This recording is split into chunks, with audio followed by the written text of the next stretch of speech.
choose adventure over money? That's a really good question. I don't have a moment in my mind that I don't think I ever chose money. That's not true, because I always had to go get money to do things, but money was just the tool for what I wanted to do.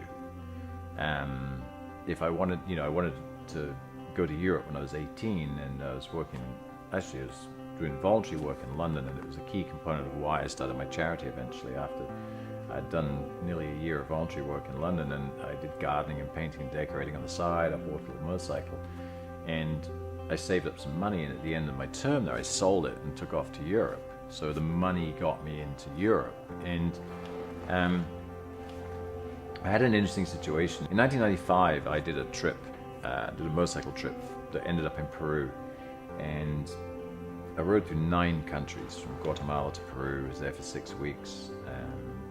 Had a bunch of adventures, and probably, I sold the bike for $1,000 in Peru. I paid $300 for it, all used gear, spent about $1,500, and I came back to America, went back to my job in the motorcycle shop, and a fellow walks in and says, "Hey, I just spent $5,000 on chrome for my Harley." And I said, "Well, you're a fucking idiot." And I realized, oh shit, you can't say that in retail, right? So I quit my job and I went to Europe, and I didn't realize at the time, I guess I was just being pretty militant about it, but I took $5,000 with me. I'd sold a house, I had about 60 grand in the bank, had a motorcycle and a dog, didn't have much else. And I think my reason for taking the $5,000 was I was just going to show this asshole that you could do something with the money, And sure enough, I borrowed my grandmother's funeral money for my mother, which was a pretty deft deal. I had to convince my mother that my grandmother wouldn't die in the time that I was gone, bought a motorcycle, and I took off to Europe. And I rode for the next 5 or 6 months. I went 23 countries, 17,500 miles to the 4 corners of Europe on that $5,000.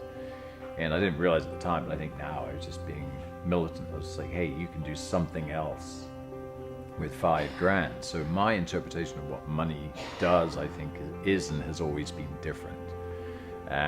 Whenever I traveled, I would work 2 jobs. I'd work 7 days a week.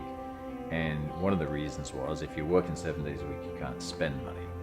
You can only save. And then the faster you work and the more you save, the quicker you can go. And then the less you spend when you're traveling, the longer you can go.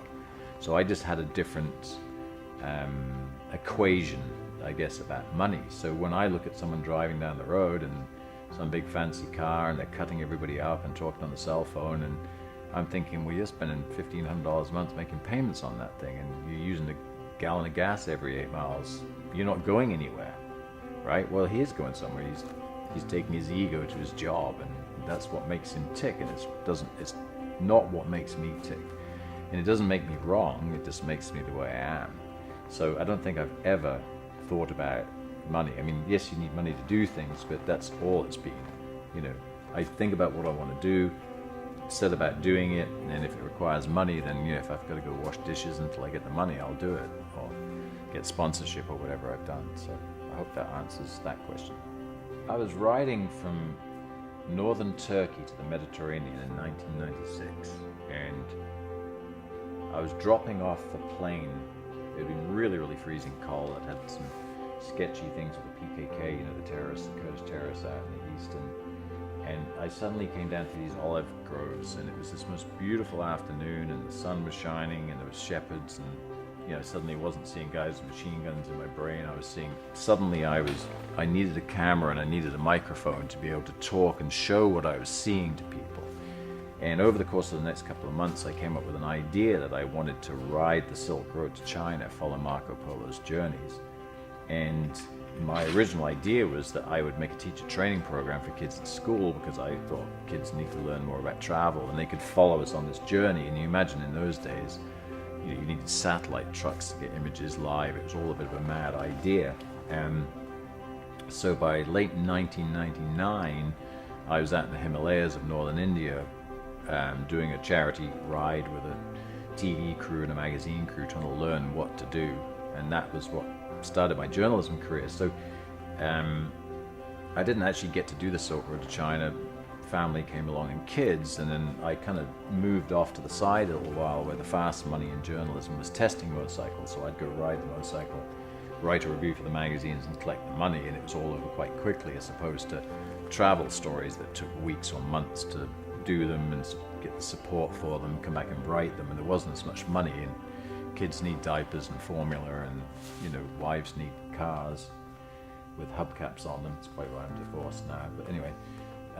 So I went after the fast money and didn't do that, and then around about '08 when I started my foundation, kids were getting older, I was divorced, and I started coming back to the idea of this adventure travel for a purpose. So it's really the kind of Reader's Digest version of how I ended up where I'm at today, doing philanthropic rides around the world to raise money for my foundation.